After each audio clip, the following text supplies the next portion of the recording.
ओम अज्ञानतिमिरान्धस्य ज्ञानाञ्जनशलाकया चक्षुरुन्मीलितं तस्मै श्रीगुरुवे नमः। मूकं करोति वाचालं पङ्गुं लङ्घयते गिरिं यत्कृपातमहं वन्दे श्रीगुरुर्देवतारं श्रीचैतन्यम् ईश्वरं परमानन्दमाधवं नमो विष्णुपदाय भूतले श्रीमदे भक्तिवेदान्त स्वामिनद नामने। नमस्ते सारस्वती देव गौरवाणी प्रचरणे निर्विशेष शून्यवादी पाश्चात्य देशतारिणे। जय श्री कृष्ण चैतन्य प्रभु नित्यानंद श्री अद्वैत गदाधर शिवासादि गौर भक्तवृंद।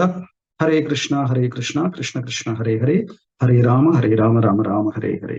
ग्रंथराज श्रीमद् भागवतम की जय। जय श्री जन्माष्टमी महामहोत्सव की जय। जय श्री प्रभुपाद की जय। गुरु महाराज की जय। हरि ओम तत्सत। ஹரே கிருஷ்ணா. இன்னைக்கு வர்றதுக்கு கொஞ்சம் தாமதம் ஆயிடுச்சு. ஏன்னா இப்போ ஜென்மாஷ்டமி ஆனதுனால நிறைய கிளாஸஸ். இந்த கிளாஸ் ஜாயின் பண்றதுக்கு முன்னாடி ஒரு ஆன்லைன் கிளாஸ் இருந்தது. அந்த கொஸ்டின் ஆன்சர் செஷன் கொஞ்சம் எக்ஸ்டெண்ட் ஆயிடுச்சு, அதனால மன்னிக்கவும். அப்போ இன்னைக்கு நம்மளுடைய topic கம்சவதம் அப்படிங்கறதான் topic.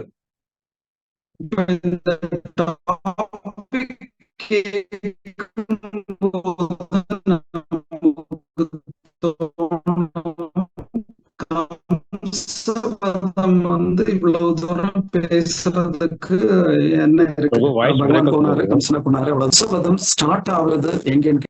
Hello, Hare Krishna. Prabhu, your voice is breaking little bit. Konja break avudhu Prabhu. Signal issues edana irukra mudiyunda you can try to switch off your video or something like that.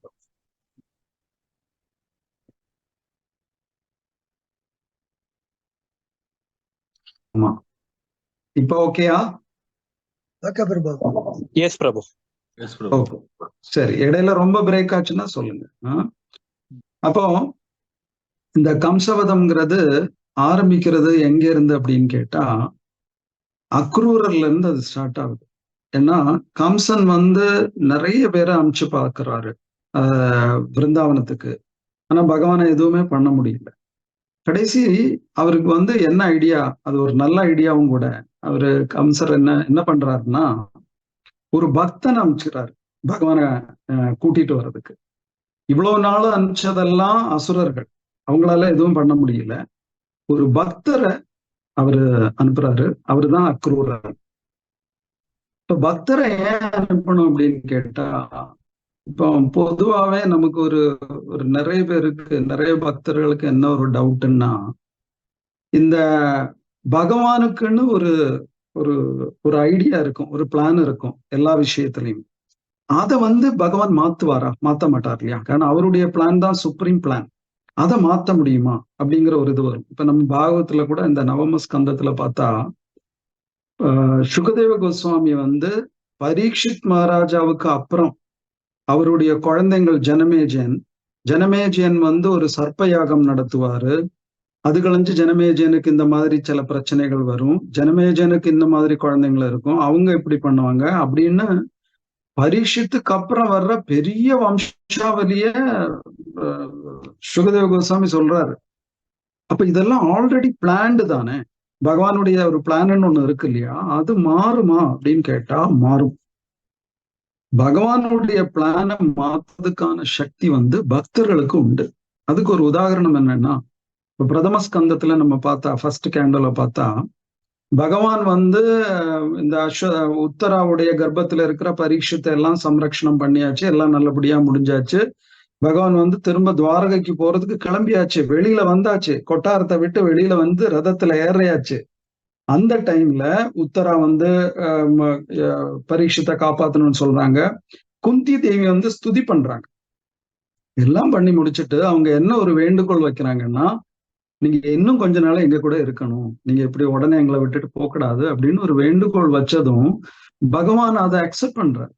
அதாவது பகவானுடைய plan என்னவா இருந்தது, எல்லாம் முடிஞ்சாச்சு, நல்லபடியா இப்ப பாண்டவர்கள்ல ராஜாவாயாச்சு, தர்மபுத்தர் சிம்ஹாசனத்துல உட்காந்தாச்சு, இனி எனக்கு நிம்மதியா துவாரகாவுக்கு போகலாம். ஏன்னா ரொம்ப நாள் ஆச்சு துவாரகா விட்டு நீ அங்க என்ன நிறைய பேர் தேடிட்டு இருக்காங்க, அங்க நிறைய விஷயங்கள் இருக்கு, போகணும்னு தீர்மானம் பண்ணியாச்சு. அவர் வெளியில வந்தாச்சு. அந்த லாஸ்ட் மினிட்ல கூட பக்தர்கள் கேட்டாங்க அப்படிங்கிறதுக்காக அவர் அந்த பிளானையே மாத்துறாரு. அப்ப அந்த பக்தர்களுடைய பிரேயர்ஸோடைய சக்தி என்னன்னு அங்க நமக்கு தெரியுது. அதனாலதான் ஒரு வாட்டி நான் என்னுடைய சிக்ஷா குரு பக்தி வினோத் மகாராஜ்ட்ட நான் ஒரு வாட்டி கேட்டேன், இந்த மாதிரி நான் இப்போ ஒரு இடத்துக்கு போகும்போது எல்லாம் போகும்போது நிறைய டிவோட்டிஸ் வந்துட்டு அவங்களுடைய பிரச்சனையை சொல்லிட்டு, பிரபு எங்களுக்காக கொஞ்சம் ப்ரே பண்ணுங்க பிரபு அப்படின்னு சொல்லுவாங்க. சில பேருக்கு ஹெல்த் இஷ்யூஸா இருக்கும், சில பேருக்கு அப்ப ஜஸ்ட் எங்களுக்காக கொஞ்சம் ப்ரே சொல்லுவேன், நான் ப்ரேயும் பண்ணுவேன். ஆனா எனக்கு என்ன தோணுச்சுன்னா, நம்ம ஒண்ணு அவங்களுடைய கர்மான்னு ஒண்ணு இருக்கு, இப்ப டிவோட்டிஸ்னா பகவானுடைய பிளான்னு ஒண்ணு இருக்கு. இது எப்படி மாறும் நம்ம ப்ரே பண்றதுனால அப்படிங்கிற ஒரு டவுட் எனக்கு இருந்துட்டே இருந்தது. அப்போ ஒரு வாட்டி நான் மகாராஜ்கிட்ட கேட்டேன், இது நம்ம இப்படி ப்ரே பண்ணலாமா, ஃபர்ஸ்ட் ஆஃப் ஆல் பண்ணுனா அதுக்கு இம்பாக்ட் உண்டா அப்படின்னு. அப்போ மகாராஜ் என்ன சொன்னாங்கன்னா, கண்டிப்பா ப்ரே பண்ணணும். ஏன்னா அதனால என்ன அட்வான்டேஜ் அப்படின்னா, பகவானுடைய பிளான்னு ஒண்ணு இருக்கு, அது இல்லைன்னு இல்லை. ஆனா பக்தர்கள் சொன்னா பகவான் மாத்துவாரு. பகவானுக்கு ஒரு செகண்ட்ல ஹோல் பிளானை மாத்தி என்டையர்லி டிஃப்ரெண்ட் பிளான் கொண்டு வர முடியும். அப்ப பக்தர்கள் சொன்னா பகவான் அது கேட்கறதுக்கு வாய்ப்பு உண்டு. அதனால நம்ம மத்தவங்களுக்கு வேண்டி ப்ரே பண்ணும்போது நம்ம ஒரு ரிக்வெஸ்ட் கொடுக்கணும் அவங்களுக்கு, பகவான் இந்த மாதிரி பண்ணா நல்லா இருக்கும். ஸோ அதுக்கு டெஃபினெட்லி இம்பாக்ட் உண்டு. அதனாலதான் குரு மகாராஜ் சிக்கா இருக்கும்போது எல்லா பக்தர்களும் ப்ரே பண்றாங்க இல்லையா, நிறைய பேர் ப்ரே பண்ணும்போது பகவான் அதை கன்சிடர் பண்ணுவாங்க. இன்னொன்னு, நம்ம ப்ரே பண்ணியும் அது நடக்கலைன்னா கூட அதுல லாஸ் இல்லை. ஏன்னா பகவானுடைய பிளான் எப்பவுமே நல்லதுதான் நடக்கும். அப்ப அதனால அது தப்பாயிடுச்சுங்கிற ஒரு சங்கோஜம் நமக்கு தேவையில்லை. இன்னொன்னு, நம்ம இன்னொருத்துக்காக ப்ரே பண்ணணும் அப்படிங்கிற ஒரு ப்ராட் மைண்டட்னஸ் நமக்கு வருது. அது ரொம்ப முக்கியம். எப்பவுமே ஈவன் நம்ம பக்தியில வந்தா கூட நம்மளை பத்தியே தான் நம்ம யோசிச்சுட்டே இருப்போம், மற்றவங்களை பத்தி அவ்வளவா யோசிக்கிறது இல்லை. ஆனா இந்த மாதிரி மற்றவங்களுக்காக ப்ரே பண்ற ஒரு ஆப்பர்ச்சுனிட்டி கிடைக்கும் போது நம்ம மைண்ட் இன்னும் ப்ராட் ஆகுது. இனி நம்ம மற்றவங்களுக்காக ப்ரே பண்ணா கூட ப்ரே பண்றது பகவான்கிட்ட.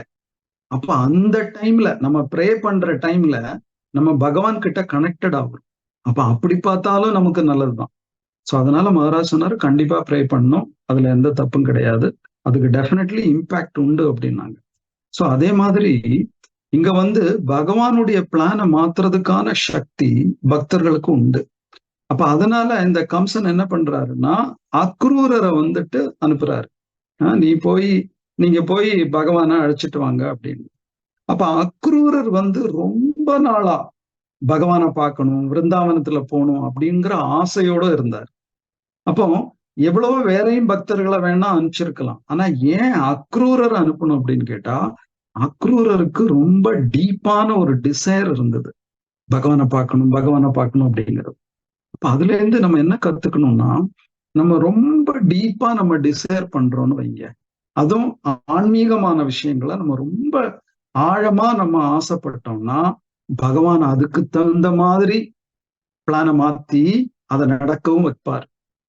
ஏன்னா பிரபுபாதர் அப்படித்தானே பண்ணாங்க. பிரபுபாதர் வந்து முதல்ல இந்தியால இருக்கும்போது எந்த ஒரு ஃபெசிலிட்டியும் கிடையாது, எந்த மேன் பவரும் கிடையாது, பினான்சியல் சப்போர்ட்டும் கிடையாது.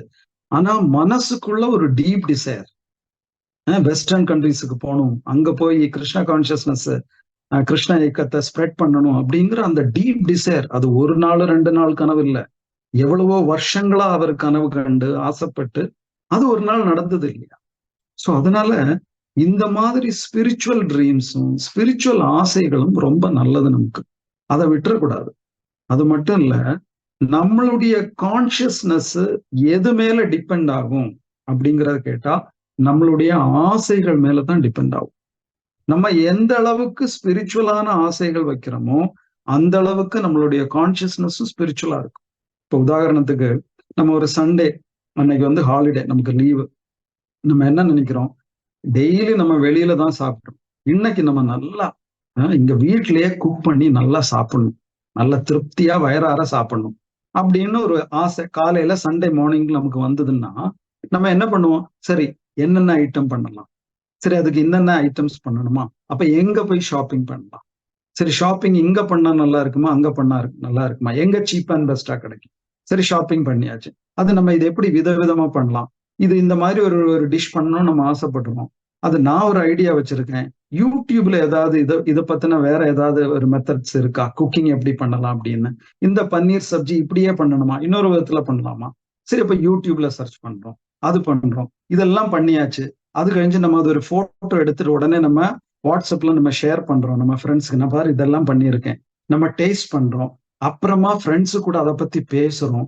ஸோ த ஹோல் டே நம்மளுடைய கான்சியஸ்னஸ் அந்த சாப்பாடு மேலேயே இருக்கு. அதுக்கு என்ன காரணம் கேட்டா, காலையில எந்திரிச்சதும் நமக்கு ஒரு ஆசை வந்தது, இன்னைக்கு நம்மளே சமைச்சு ருசியா சாப்பிடணும். அப்போ நம்ம எந்த மாதிரி ஆசை வச்சிருக்கோமோ அந்த மாதிரி தான் நம்மளுடைய கான்சியஸ்னஸ் இருக்கும். நம்மளுடைய மனசு, நம்மளுடைய போதம் எல்லாம் நம்மளுடைய டிசைரை பொறுத்து தான் இருக்கும். அதனால எப்பவுமே நிறைய ஸ்பிரிச்சுவல் டிசைர்ஸ் நம்ம வாழ்க்கையில நம்ம மனசுல இருந்துகிட்டே இருக்கணும். அப்போ அப்படி அவருடைய டிசைரை பகவான் சாங்ஷன் பண்றாரு. போறதுக்கு சான்ஸ் ஒபிஷியலாவே போலாம். அப்படி அக்ரூரர் வந்துட்டு விருந்தாவனத்துக்கு வர்றாரு. விருந்தாவனுக்கு வந்ததும் அந்த என்ட்ரி பார்டர்ல, இந்த விருந்தாவன் அந்த காலத்துல எல்லாம் எப்படின்னா, அந்த மண்ணு அது வந்து சாஃப்டா பவுடர் மாதிரி இருக்கும்.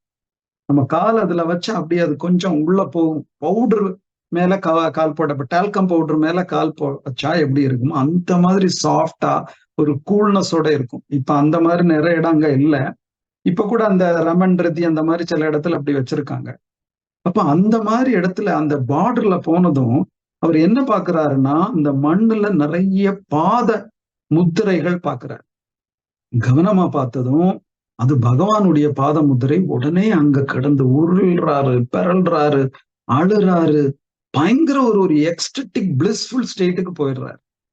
ஆனா அவர் பகவான நேரடியா பார்க்கல, பகவானுடைய பாதத்தை நிஜ பாத தர்சனமும் கிடைக்கல, பகவானுடைய பாத முத்திரையத்தான் பார்த்திருக்கிறார். அதே அவரை இந்த பெரிய ஒரு பிளிஸ்ஃபுல் ஸ்டேட்டுக்கு கொண்டு போயிடுறது.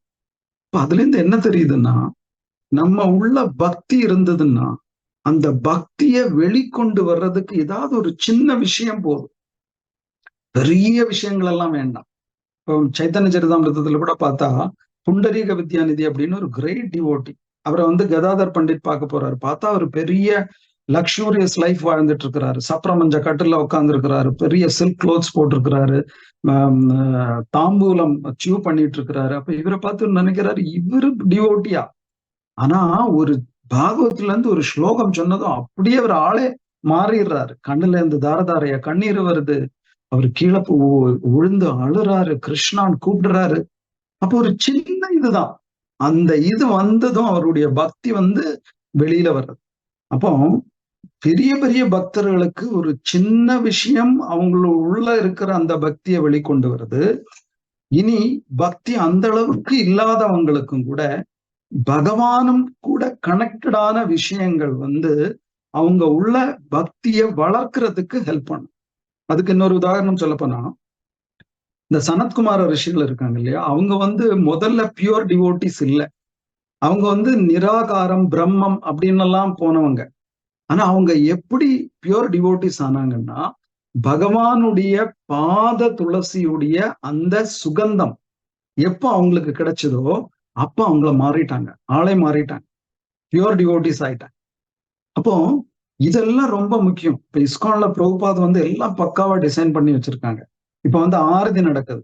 இந்த ஆரதியில எந்த அளவுக்கு எல்லாரும் அந்த ஆரதி சாங் பாடுறாங்கன்னு சொல்ல முடியாது. பாடுறவங்களுக்கு அவங்களுக்கு ஒரு கனெக்ஷன் கிடைக்குது பகவான் கூட, அந்த பக்திய வளர்த்துறதுக்கு. இனி ஆரதிய எந்த அளவுக்கு கவனமா டெய்ட்டிய பாக்குறாங்கன்னு எல்லாரும் அப்படி பார்ப்பாங்கன்னு சொல்ல முடியாது. ஆனா பார்த்தவங்களுக்கு அங்க ஒரு கனெக்ஷன் கிடைக்குது. இனி இந்த ஆரதியில எதுவுமே யாருமே சில பேர் இருப்பாங்க, அவங்க சும்மா வருவாங்க, அவங்க அந்த ஆரதியில கான்சென்ட்ரேஷனே பண்ண மாட்டாங்க, அவங்களுக்கு பாட்டு பாட தெரியாது, அதோட மீனிங் தெரியாது, டெய்ட்டிய கூட சரியா கவனிக்க மாட்டாங்க. ஆனா அவங்களையும் பிரபுபாத் சும்மா விட்டு வைக்கிறதா இல்லை.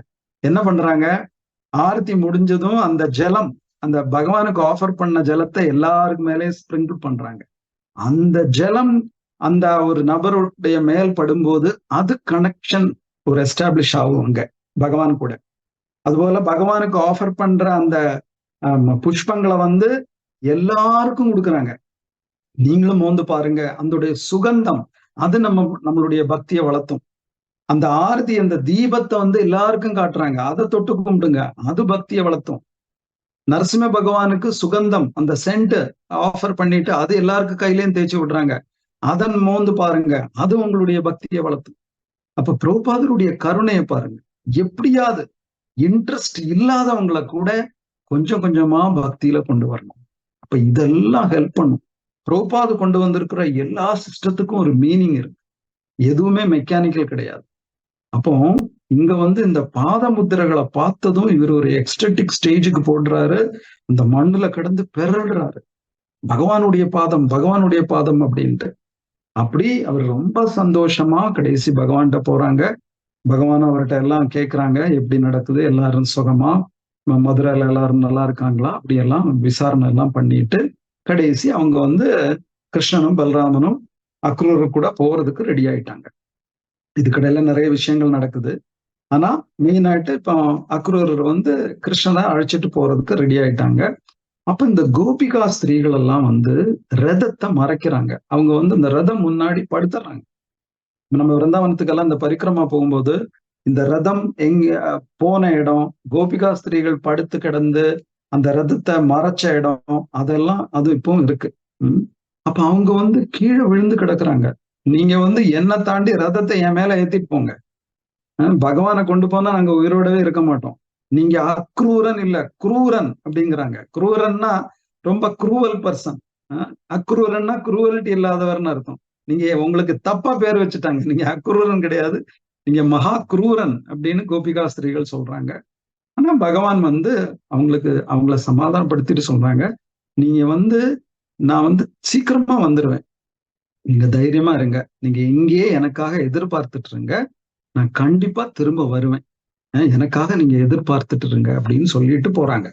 அந்த ஒரு வார்த்தைய பெரிய ஒரு வாக்கா எடுத்து இந்த கோபிகா ஸ்திரீகள் யாருமே அப்புறமா மதுராக்கோ துவாரகாக்கோ போய் பகவானை பார்த்ததே கிடையாது, பகவானும் திரும்பி வந்ததே கிடையாது. ஆனா இவங்க அந்த வார்த்தைக்கு அவ்வளவு விலை கொடுத்திருக்காங்க. பகவான் சொல்லியிருக்கிறாரு வருவாரு, நீங்க இங்கே இருந்து என்னை எதிர்பார்த்துட்டு இருங்க அப்படின்னு சொல்லிட்டு போயிருக்கிறாரு. அந்த வார்த்தைய அவ்வளவு பெருசா எடுத்து அந்த கோபிகா ஸ்திரீயர் அந்த வாழ்நாள் பூராவே, பிருந்தாவன் டு மதுராங்கிறது ஹார்ட்லி 15 கிலோமீட்டர்ஸ் தான், அவங்க நினைச்சா எப்ப வேணாலும் போயிருக்கலாம், ஆனா அவங்க போனதே இல்லை. அதே மாதிரி நம்ம கோவர்தன பரிக்கிரம பண்ணும்போது ஒரு கோவில் வரும், புஞ்சிரிகா லௌட்டா பாபா அப்படின்னு. ஒரு கோபன் இந்த மாதிரி ஓடுறாரு. அதாவது இந்த கோபிகா ஸ்ரீகளை எல்லாம் கடந்து பகவானுடைய தேரு நகர்ந்துச்சு. அப்பந்தான் அந்த பையனுக்கு, அவர் ஒரு கோபன், கிருஷ்ணனுடைய ஃப்ரெண்டு, அப்பந்தான் அந்த பையனுக்கு நியூஸ் கிடைக்குது, இந்த மாதிரி பகவான் மதுராக்கு போறாருன்னு. உடனே இவர் ஓடுறாரு பகவானை பாக்குறதுக்கு. ஓடி போய் பகவான்கிட்ட போய் அந்த ரதத்தை மறைச்சு நீ கேட்கிறாரு, கிருஷ்ணன் நீ எங்க போற எங்களை எல்லாம் விட்டுட்டு? அப்போ கிருஷ்ணன் சொல்றாரு, நான் மதுராக்கு போறேன்பா, உடனே வந்துருவேன்.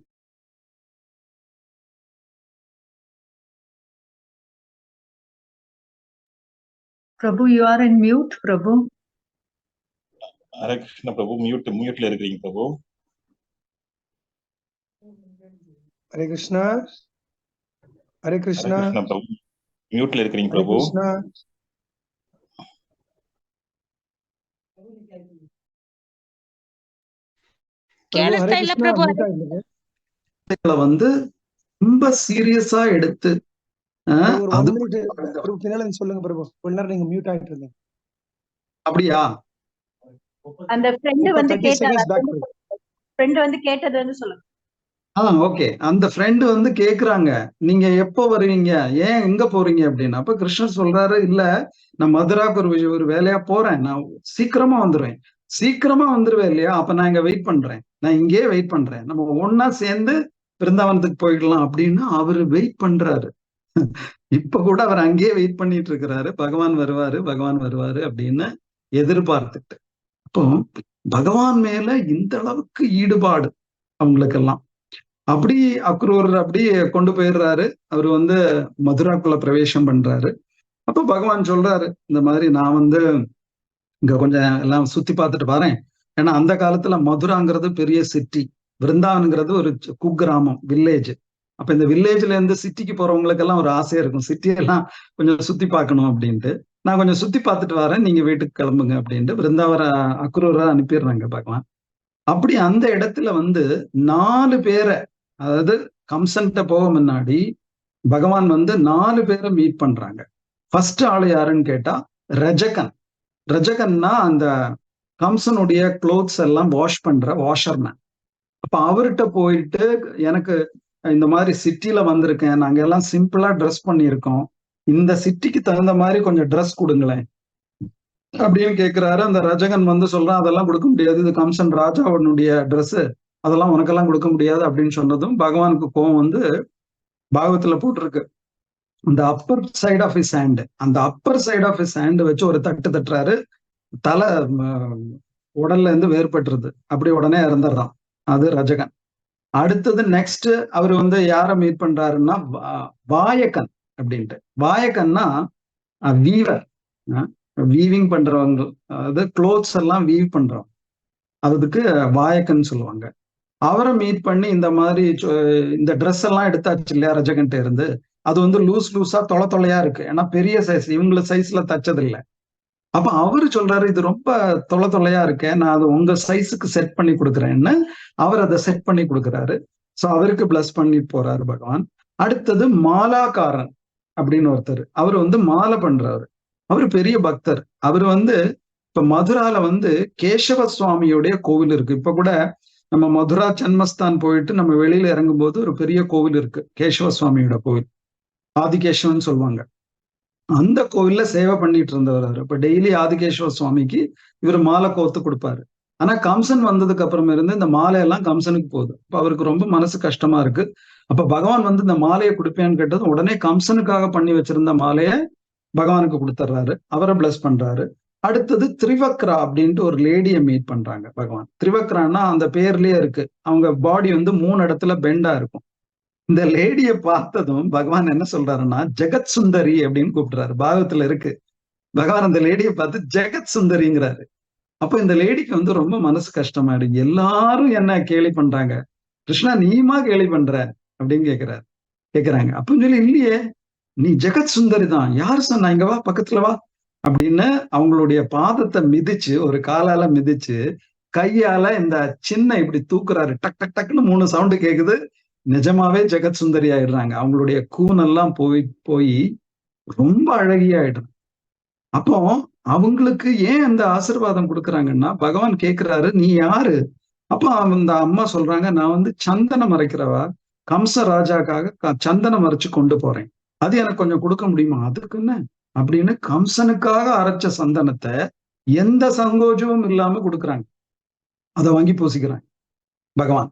அப்போ இந்த 4 பேரை மீட் பண்றாங்க இல்லையா, அதாவது ரஜகன், பாயகன், மாலாக்காரன், அப்புறமா திரிவக்ரா. இதுல ஃபர்ஸ்ட் ரஜகன் மட்டும்தான் பகவான் பனிஷ் பண்றாரு, பாக்கி 3 பேரையும் பகவான் பிளஸ் பண்றாரு. இதுக்கு என்ன காரணம்னு கேட்டா, இவங்க 4 பேருமே கம்சனுடைய அட்டுழியத்தை தாங்கிட்டு கம்சனை பயந்து மதுரால இருக்கிறவங்க தான்.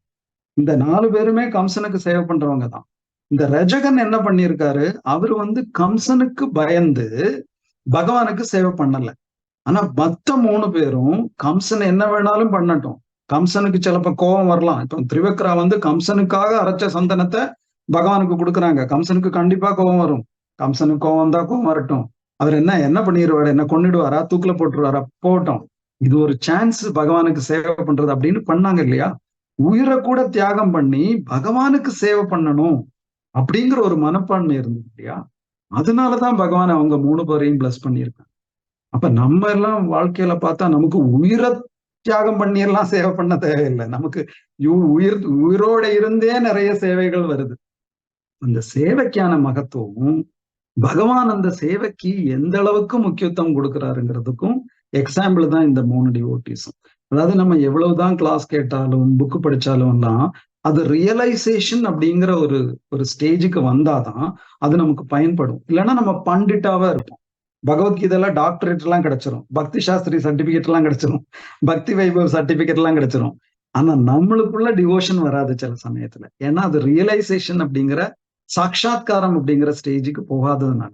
அது போனோம்னா அது சேவையினாலதான் முடியும். இல்லைன்னா நம்ம நிறைய ஞானம் கிடைக்கும், அது ரியலைஸ் பண்ண முடியாது. இந்த ஞானத்தை ரியலைசேஷனா மாத்தணும்னா, அதாவது அதுக்கு டெக்னிக்கல் வேர்டு என்னன்னு கேட்டா விஞ்ஞானம். ஞானம்ங்கிறது ட்ரை நாலேஜ். விஞ்ஞானம்ங்கிறது ரியலைஸ்டு நாலேஜ். ஞானம் விஞ்ஞானம் ஆகும்னா சேவையினாலதான். அதனால அந்த சேவையினுடைய மகத்துவத்தை எடுத்து காட்டுறாங்க பகவான். அப்படி நேரம் அங்க உள்ள போகும்போது அங்க முதல்ல ஒரு யானை நிக்குது. அதோடைய பேரு குவலயா பீடம். அந்த யானைக்கு 1000 யானை பலம் இருக்கான். அதை வச்சு பகவானை கொண்டுடணும் அப்படின்னு கம்சன் பிளான் பண்ணியிருக்கிறாரு. ஆனா பகவான் வந்து ஈஸியா அது கூட விளையாடிட்டு அதை ஒரு குத்தி அதோடைய உயிரை எடுத்துடுறாரு. எடுத்தது மட்டும் இல்லாம பகவான் என்ன பண்ணாருன்னா, அந்த ஆனை வந்து பெரிய யானை, பெரிய தந்தம், டஸ்க் இருக்கு. அதை அப்படியே 2 கையால புடுங்கி அத கையில வச்சுட்டு அப்படி கம்பீரமா அந்த சபைக்குள்ள கம்சனை பார்க்க போறாரு. அதாவது இதுவரைக்கும் நம்ம வந்து பகவான சக்கரபாணியா பார்த்திருக்கிறோம், பத்மபாணியா பார்த்திருக்கோம், கோதண்டபாணியா பார்த்திருக்கோம். ஆனா அன்னைக்கு முதல் தடவையா பகவானுக்கு ஒரு புது பெயரும் வருது, புது உருவமும் வருது. என்னதுன்னு கேட்டா தந்தபாணி. தந்தம்னா ஆனையுடைய அந்த டஸ்க். சோ அந்த ஒரு தந்தபாணியா பகவான் காட்சி கொடுக்கிற ஒரே ஒரு இடம் தான் இந்த இடம் பாகவத்துல. வேற இந்த சக்கரபாணியாலாம் நம்ம நிறைய இடத்துல பார்த்திருக்கோம், கோதண்டபாணியா நிறைய பார்க்கலாம். ஆனா தந்தபாணியா இங்க மட்டும்தான் பார்க்க முடியும் இந்த இடத்துல. குவலயாபீடத்தை கொண்டுட்டு அந்த கம்பீரமா அவரு அந்த சபைக்குள்ள போறது தந்தபாணியா போறாரு. அங்க வந்து முஷ்டிகன் சாணூரன் 2 பேர் இருக்கிறாங்க. முஷ்டிகன் கூட பலராமன் யுத்தம் பண்றாரு, சாணூரன் கூட பகவான் யுத்தம் பண்றாரு. 2 பேரும் முஷ்டிகன் சாணூரனையும் கொண்டுட்டு அடுத்தது கம்சனை போய் குதிச்சு அவர் மேல உட்காந்துருக்கிறாரு பால்கனியில பயந்துட்டு. அவரை குதிச்சு அந்த பால்கனியில இருந்து கீழே தள்ளி போட்டு 2 குத்துனதும் கம்சனுடைய வேலை போயிடுச்சு. அப்ப கம்சன் வந்து அப்படி உயிர் பிரிகிற ஒரு டைம், உடனே பகவான் மேல குத்திட்டு அப்படி நிக்கிறாரு. உயிர் போகுதா என்ன ஆகுதுன்னு பாக்குறதுக்கு. அப்ப பகவானுக்கு புரியுது கம்சனுடைய உயிர் அப்படியே கொஞ்சம் கொஞ்சமா விட்டு போகுது, கண்ணெல்லாம் சுழறது, ஒரு மாதிரி வருது. இப்ப உடனே பகவான் என்ன பண்றாருன்னா சக்கரபாணியா தர்சனம் கொடுக்கிறார் கம்சனுக்கு. இப்ப கம்சனுக்கு மட்டும் ஒரு ஸ்பெஷல் தர்சனம். அப்படி அந்த சக்கரபாணியான பகவானை இப்படி கண்குளிர்க்க பார்த்து கம்சன் வந்து உயிரை விடுறாரு. அப்போ ஏன் இந்த மாதிரி ஒரு தர்சனம் கொடுக்கணும்? கம்சன் வந்து நிறைய அட்டூழியங்கள் பண்ணியிருக்கிறார். பகவானை நிறைய வாட்டி கொல்ல பார்த்த ஆள். அவர் அப்பா பகவானோட அம்மா அப்பா ஜெயில போட்ட ஆள். இப்படி நிறைய அட்டூழியங்கள் பண்ணியும் அந்த கம்சனுக்கு எதுக்காக லாஸ்ட் மினிட்ல இந்த மாதிரி ஒரு சக்கரபாணியா தர்சனம் கொடுக்கணும் அப்படின்னு கேட்டா அதுதான் பகவானுடைய கருணை. அதாவது இதுல சொல்றாங்க பகவான ஸ்மரண பண்றதுதான் ரொம்ப முக்கியம். கம்சன் வந்து பகவத் ஸ்மரணம் ரொம்ப நல்லா பண்ண ஆளு. ஏன்னா பயத்தினால ஸ்மரணை. பகவான் வந்து என்ன கொண்டுடுவாரோ அப்படின்னு பயந்தே ஸ்மரணை பண்றது. அதுக்கு பலனை பகவான் கொடுக்குறாரு அந்த லாஸ்ட் மினிட்ல. இப்ப இதுல இருந்து என்ன தெரியுதுன்னா, நெகட்டிவான ஒரு மென்டாலிட்டியில பகவானுக்கு ஸ்மரணை பண்ணாலும், இஷ்டம் இல்லாம சேவை பண்ணாலும், பரிகாசமா ஜெபம் பண்ணினாலும் கூட அதனுடைய பலன் கண்டிப்பா பகவான் கொடுப்பார். அந்த கொடுக்க வேண்டிய டைம்ல கொடுப்பார். அதுக்காக நம்ம நெகட்டிவா பண்ணணும்னு அர்த்தம் இல்லை. ஆனா பகவத் சேவைக்கு இந்த அளவுக்கு மகத்துவம் இருக்கு. பகவத் சேவையை எந்த மனப்பான்மையில பண்ணாலும் பகவான் அதை மறக்க மாட்டார். அப்ப நெகட்டிவா பண்ணின கம்சனையே பகவான் மறக்கலைன்னா, பாசிட்டிவா நம்ம பண்ணுனா பகவான் எந்த அளவுக்கு நமக்கு கருணை காட்டுவார். அதனால கண்டிப்பா நம்மளும் உயிரை விடும்போது நம்ம முன்னாடியும் பகவான் வந்து தர்சனம் கொடுப்பாரு நம்ம சேவையில இருக்கிற பக்தர்களுக்கு. அதுல எந்த டவுட்டும் கிடையாது. கம்சனுக்கு இந்த பாக்கியம் கிடைச்சதுன்னா நம்மளுக்கு கிடைக்காதா? கண்டிப்பா கிடைக்கும். அதுக்காக பிரார்த்தனை பண்ற வேண்டிய ஒரு டைம். பகவான் வந்து பிறக்க போறாரு இன்னும் 2 நாளையில. பகவான் கிட்ட நம்ம இப்ப பிரார்த்தனை பண்ணிக்கலாம். பகவானே, கம்சனுக்கெல்லாம் அந்த ஆசீர்வாதம் கொடுத்தீங்களா, நானும் இந்த உயிர் போகும்போது ஆழ்வார் சொல்றாரு, அன்றேதும் அங்கேதும் நான் உன்னை நினைக்க மாட்டேன், அப்போதைக்கு இப்போதே சொல்லி வைத்தேன், அரங்கத்து பள்ளி கொண்ட பகவானே அப்படின்னு அந்த பாசுரத்துல சொல்றாரு. அங்கேதும் உன்னை நான் நினைக்க மாட்டேன். உயிர் போற டைம்ல எல்லாம் எனக்கு உங்களை நினைக்க முடியுமான்னு தெரியல பகவானே. ஆனா அப்போதைக்கு இப்போதே சொல்லி வைத்தேன். அன்னைக்கு நினைக்க முடியாட்டாலும் இப்போ நினைக்கிறேன். அன்னைக்கு நாம ஜெபம் பண்ண முடியலனாலும் இப்போ நான் ஜெபம் பண்ணிக்கிறேன். தயவுசெய்து என்னை காப்பாத்திடுறீங்க. அதே பிரார்த்தனை தான் நம்மளும் பண்ணணும். இப்போ நல்லா இருக்கும், பண்ணிடலாம். நம்மளால முடிஞ்ச சேவையும் நாம ஜெபத்தையும். ஹரே கிருஷ்ணா. ஜெய் ஸ்ரீ பிரபுபாத். हरि बोल हरि बोल हरे बोल हरे हरि बोल हरे कृष्णा हरे कृष्णा प्रभु. हरे कृष्णा कृष्णा प्रभु. உங்களுடைய அற்புதமான